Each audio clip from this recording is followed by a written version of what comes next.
এক ছিল একটি ছোট মেয়ে, তার নাম ছিল মেঘলা। মেঘলার মা ছোটবেলায় মারা যায়। পরে তার বাবা আরেকটি বিয়ে করে।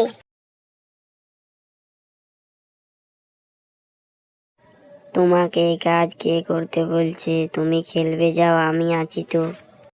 প্রথমে খুব ভালো ব্যবহার করলো, ধীরে ধীরে আচরণ বদলে যায়। আজ খেলতে যেতে হবে না, রান্নাটা বসাবে যাও। হ্যাঁ মা, যাচ্ছি। এই কথা সৎ মায়ের মুখ থেকে শুনে মেঘলার খারাপ লাগলো। মেঘলা সৎ মা তাকে অনেক কাজ করাতো।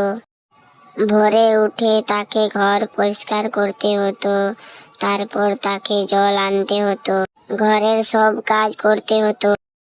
অথচ নিজের মেয়েকে মেঘলা সৎ বোন তাকে কোনো কাজে করতে দিত না। মেঘলা সব চুপচাপ সইতে লাগলো, কারণ ও জানতো যে তার বাবা কাজের জন্য বাইরে গিয়েছে এবং কিছুই বুঝতে পারে না।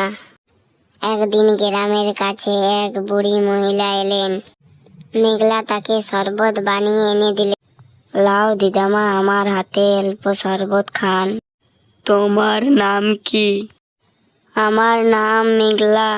তুমি আজ আমাকে বাঁচালে, তোমাকে আমি আশীর্বাদ দিতে চাই। তুমি যখনই কথা বলবে তোমার মুখ থেকে ভালো গন্ধ বের হবে। এই বলে জাদুকরি উধাও হয়ে গেলেন।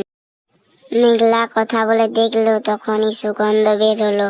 এই খবর শুনে মেঘলার সৎ মা খুব লোভী হয়ে পড়লো। নিজের মেয়েকে ওই বুড়ির কাছে পাঠালো, যাতে সেও আশীর্বাদ পায়। তবে সৎ বোনটি ছিল খুবই অহংকারী।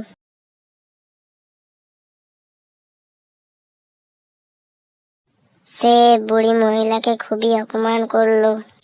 কি চাই তোমার? আমার সৎ দিদির যে আশীর্বাদ দিয়েছে তুমি, সেই আশীর্বাদ আমাকেও চাই। তাহলে তো আমাকে খুশি করতে হবে। অল্প আশীর্বাদ খুঁজলাম, তাই নাকি ওকে খুশি করতে হবে? দরকার নেই তোমার ওই আশীর্বাদে। রেগে গিয়ে তাকে অভিশাপ দিল, তুমি যখনই কথা বলবে তখনই তোমার মুখ থেকে দুর্গন্ধ বের হবে। আমাকে ক্ষমা করে দাও জাদুকরি, আমার ভুল হয়ে গেছে, এই কথা আমি আর কবে বলবো না। এই বলে জাদুকরি উধাও হয়ে গেলেন। সৎ মা তখনই বুঝতে পারলো, ভালো কাজের ফল ভালোই হয়, খারাপ কাজের ফল খারাপই হয়। শেষে মেঘলার ভালো ব্যবহার ও দয়ার জন্য সে সুখে শান্তিতে থাকতে লাগলো। আর সৎ মায়ও তার মেয়ে নিজেদের ভুল বুঝতে পেরে গেল। ভিডিওটা ভালো লাগলে একটা লাইক দিয়ে দেবে।